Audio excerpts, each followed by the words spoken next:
চলো বন্ধুরা, দেখাই কাঁচা কাচকি মাছ চচ্চড়ি। তাই কাঁচা কাচকি মাছ ধুয়ে এখানে নুন, হলুদ, কাঁচা সর্ষের তেল, একটু গুঁড়ো লঙ্কা আর লঙ্কা চেরা দিয়ে এটাকে ভালো করে মাখিয়ে নিয়েছি।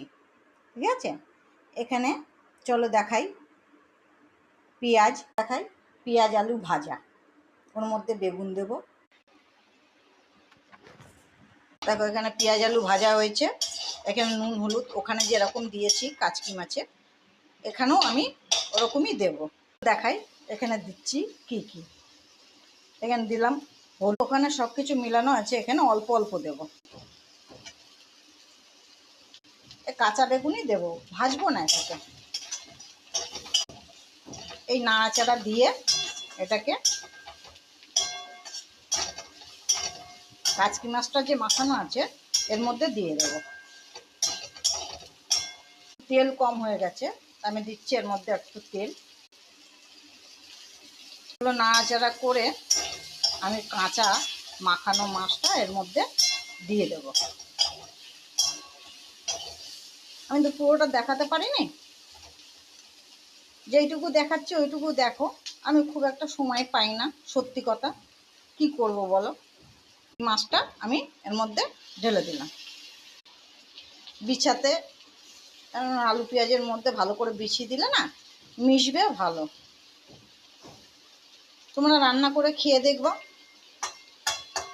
আমি তো এরকম কাচকি মাছ এরকম করি, ভেজেও করি, কিন্তু এটা সব থেকে বেশি ভালো। ওর দিয়ে আমি একটু কাঁচা তেল ছড়িয়ে দিলাম। কাঁচা তেল ছড়ানোর মানে হচ্ছে কি, কাঁচা মাছ তো সর্ষের তেল একটু না দিলে ওপর থেকে ভালো লাগবে না। এটাকে এবার ভালো করে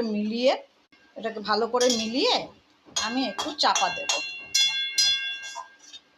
খুব সুন্দর করে আমি মিলিয়ে দিয়েছি, বুঝেছো। ঢাকনাটা খুলে দেখি কেমন হয়েছে। হয়েছে তো খুব সুন্দর। এবারে একে নামিয়ে দেবো। দেখো এটাকে মিলিয়ে ঝুলিয়ে আমি এবার নামানোর সময় হয়ে এসছে। নামাবো যখন থালায় দেখাবো তোমাকে কেমন হয়েছে। মাছটাকে নামিয়ে দিয়েছি থালায়, একটা মাছ ভাঙিনি। দেখো ভালো করে, একটা মাছ ভাঙিনি।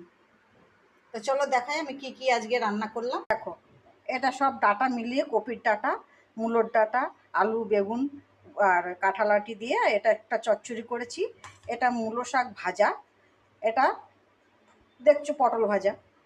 আচ্ছা চলো, কপি আলু আর ওই সব দিয়ে একটা খিচুড়ি করেছি গোবিন্দভোগ চালের, ও পেঁয়াজ দিয়ে মুসুরির ডাল।